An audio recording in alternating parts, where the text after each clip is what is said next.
बगैर किसी दूरबीन या टेलीस्कोप के सिर्फ कागज और कलम की मदद से एक नया प्लेनेट डिस्कवर किया गया।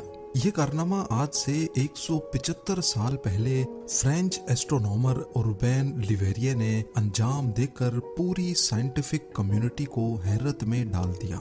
लेकिन आखिर कैसे? नाजरीन, इस कहानी की शुरुआत एक सेब से होती है जो मशहूर जमाना फिजिसिस्ट सर आइजैक न्यूटन के सामने दरख्त से टूटकर जमीन पर गिरा था। ये मंजर देखकर वो गहरी सोच में पड़ गए कि आखिर सेब टूटकर साइड पर या ऊपर क्यों नहीं गया, सीधा नीचे ही क्यों आया। इसी वाक़े की बुनियाद पर उन्होंने यूनिवर्सल ग्रेविटेशनल लॉ बनाया, जिसके मुताबिक स्पेस में कोई भी दो ऑब्जेक्ट्स आपस में एक दूसरे को अट्रैक्ट करते हैं। जिसका मास ज्यादा होगा उसकी ग्रेविटी भी ज्यादा होगी और वो छोटे मास को अपनी तरफ अट्रैक्ट करेगा। इस अट्रैक्शन को कुव्वते कशिश या फिर ग्रेविटी कहा जाता है। यही ग्रेविटेशनल लॉ सिर्फ हमारी दुनिया तक ही महदूद नहीं है, बल्कि ये पूरे सोलर सिस्टम और यूनिवर्स पे भी अप्लाई होता है। इसकी सबसे बड़ी और आसान एग्जाम्पल हमारे सोलर सिस्टम की है। सूरज के गिर्द घूमने वाले तमाम प्लैनेट्स सूरज से छोटे हैं, इसी वजह से वो इसकी तरफ अट्रैक्ट होते हैं और एक खास ऑर्बिट में इसके गिर्द चक्कर लगाते रहते हैं।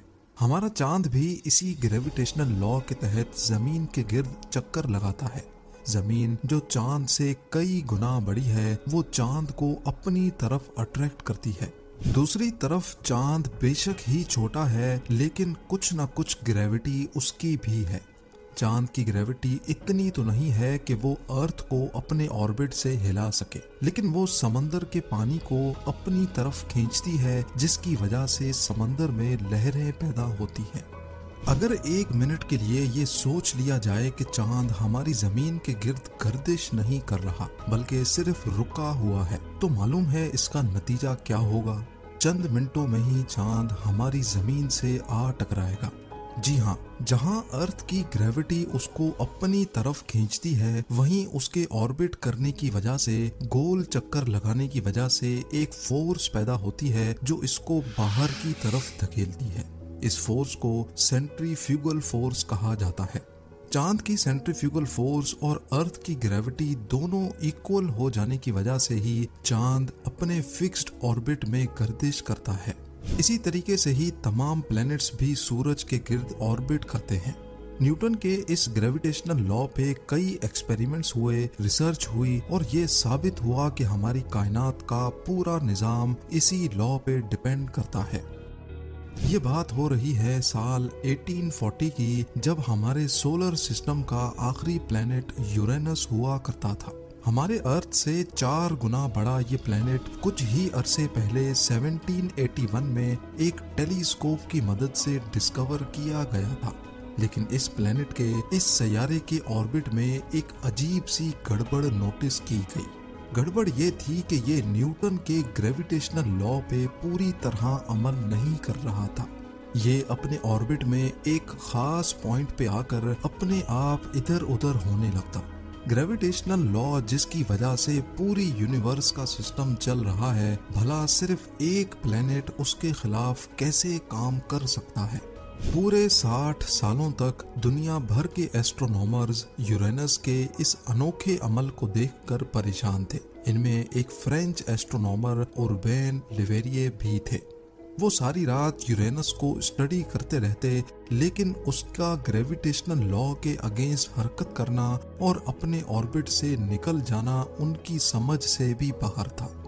लिवेरिये का कहना था कि ऐसा सिर्फ एक कंडीशन में मुमकिन हो सकता है कि जिस पॉइंट पे यूरेनस अपने ऑर्बिट से निकलकर ऊपर नीचे मूव करता है, वहां उसके करीब कोई बहुत बड़ा मास या प्लेनेट हो। लेकिन मसला तो यही था कि किसी को भी उसके आसपास कोई प्लेनेट नजर नहीं आ रहा था। हत्ता के कुछ एस्ट्रोनॉमर्स ने तो ये भी कहना शुरू कर दिया कि न्यूटन के ग्रेविटेशनल लॉ में कोई चीज मिसिंग है, शायद ये लॉ ही गलत है। लिवेरिये, जिन्होंने अपनी ज्यादातर जिंदगी स्टार्स और प्लेनेट पर रिसर्च करके गुजारी थी, वो अपनी बात पर डटे रहे कि ग्रेविटेशनल लॉ बिल्कुल सही है और यूरेनस को कोई दूसरा प्लेनेट अपनी तरफ अट्रैक्ट कर रहा है। 23 सितंबर 1846 की रात को लिवेरिए मामूल के मुताबिक दोबारा आसमान की तरफ देखकर गहरी सोच में मुब्तला थे। तभी उन्होंने एक कागज और कलम उठाया और लंबी चौड़ी मैथमेटिकल कैलकुलेशन करने में मसरूफ हो गए। जब कैलकुलेशन का रिजल्ट आया तो उन्होंने यूरेनस के पास एक पिन पॉइंट लोकेशन की निशानदही की। उनका कहना था कि इस पॉइंट पर जरूर कोई दूसरा प्लेनेट यूरेनस के करीब मौजूद है। ना सिर्फ उसकी पोजीशन बल्कि लिवेरिए ने उस प्लेनेट का मास भी कैलकुलेट किया और ये नतीजा निकाला कि इस सीक्रेट प्लेनेट का मास भी यूरेनस जितना ही है। जब उन्होंने ये तमाम डिटेल्स पब्लिक कर दी तो इस थ्योरी को अपोज करने वाले एस्ट्रोनॉमर्स ने लिवेरिए का ठीक ठाक मजाक बनाया, क्योंकि यूरेनस के करीब बज़ाहिर ऐसा कोई प्लेनेट मौजूद ही नहीं था। उन्होंने ये तमाम डिटेल्स बर्लिन में मौजूद उस वक्त की सबसे बड़ी ऑब्जर्वेटरी को भेजी और उनसे रिक्वेस्ट की कि स्पेस के ठीक इस खास हिस्से में यूरेनस के करीब किसी ताकतवर टेलीस्कोप से देखा जाए। बर्लिन ऑब्जर्वेटरी के डॉक्टर यूहान गॉटफ्रीड गेल ने जब आसमान के उस खास हिस्से में देखा तो उनको भी अंधेरे आसमान के सिवा कुछ ना दिखा। लेकिन जब थोड़ा मजीद फोकस किया गया तो वाकई ठीक लिवेरिए की बताई हुई जगह पर एक नीला सैयारा तैर रहा था। इसका साइज वाकई यूरेनस जितना ही था, यानी इसमें हमारे अर्थ जितने 4 प्लैनेट्स फिट आ सकते हैं। यूं समझ लें कि अगर अर्थ एक टेनिस बॉल है तो इसका साइज बास्केटबॉल जितना था। लिवेरिए की प्रेडिक्शन और कैलकुलेशन बिल्कुल एक्यूरेट थी। सोलर सिस्टम का 8वां प्लेनेट ढूंढा जा चुका था, जिसको आज हम नेपट्यून के नाम से जानते हैं।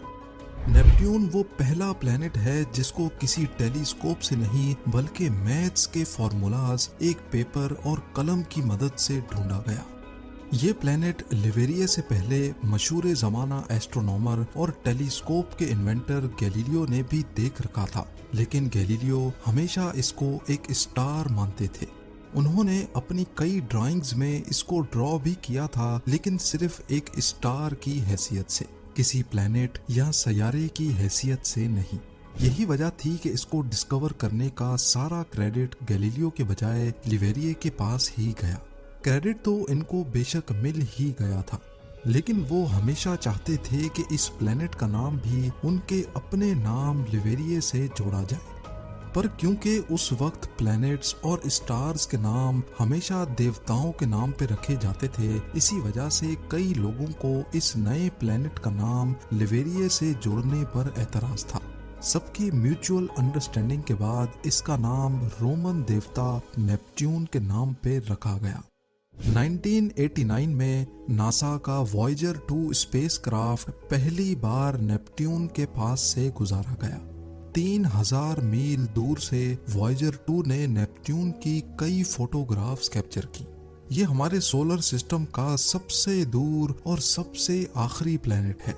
यूं समझ लें कि अगर अर्थ से सूरज का डिस्टेंस 1 एस्ट्रोनॉमिकल यूनिट है तो नेपट्यून सूरज से 30 एस्ट्रोनॉमिकल यूनिट्स दूर है। सूरज से इतना दूर होने की वजह से ही यहाँ का टेम्परेचर -190 डिग्री सेल्सियस रहता है। नासा के मुताबिक ये बर्फ का बहुत बड़ा जाइंट है जहाँ हर वक्त तूफान चल रहे होते हैं। ऐसे तूफान जिनकी स्पीड 2000 किलोमीटर पर आवर तक पहुंचती है।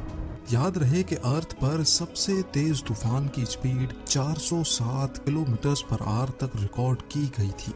यहाँ का एक दिन अर्थ के 16 घंटों के बराबर और यहाँ का एक साल अर्थ के 165 सालों जितना लंबा है। लिवेरिए जिन्होंने सिर्फ मैथ्स के फॉर्मूला से इस प्लेनेट को ढूंढा था, वो आज जिंदा तो नहीं है, लेकिन पेरिस में इनकी कब्र पर नेपट्यून का ये मॉडल इनके कारनामे को हमेशा याद दिलाता रहेगा। लोग भरपूर लाइक और शेयर करेंगे। आप लोगों के प्यार भरे कमेंट्स का बेहद शुक्रिया। मिलते हैं अगली शानदार वीडियो में।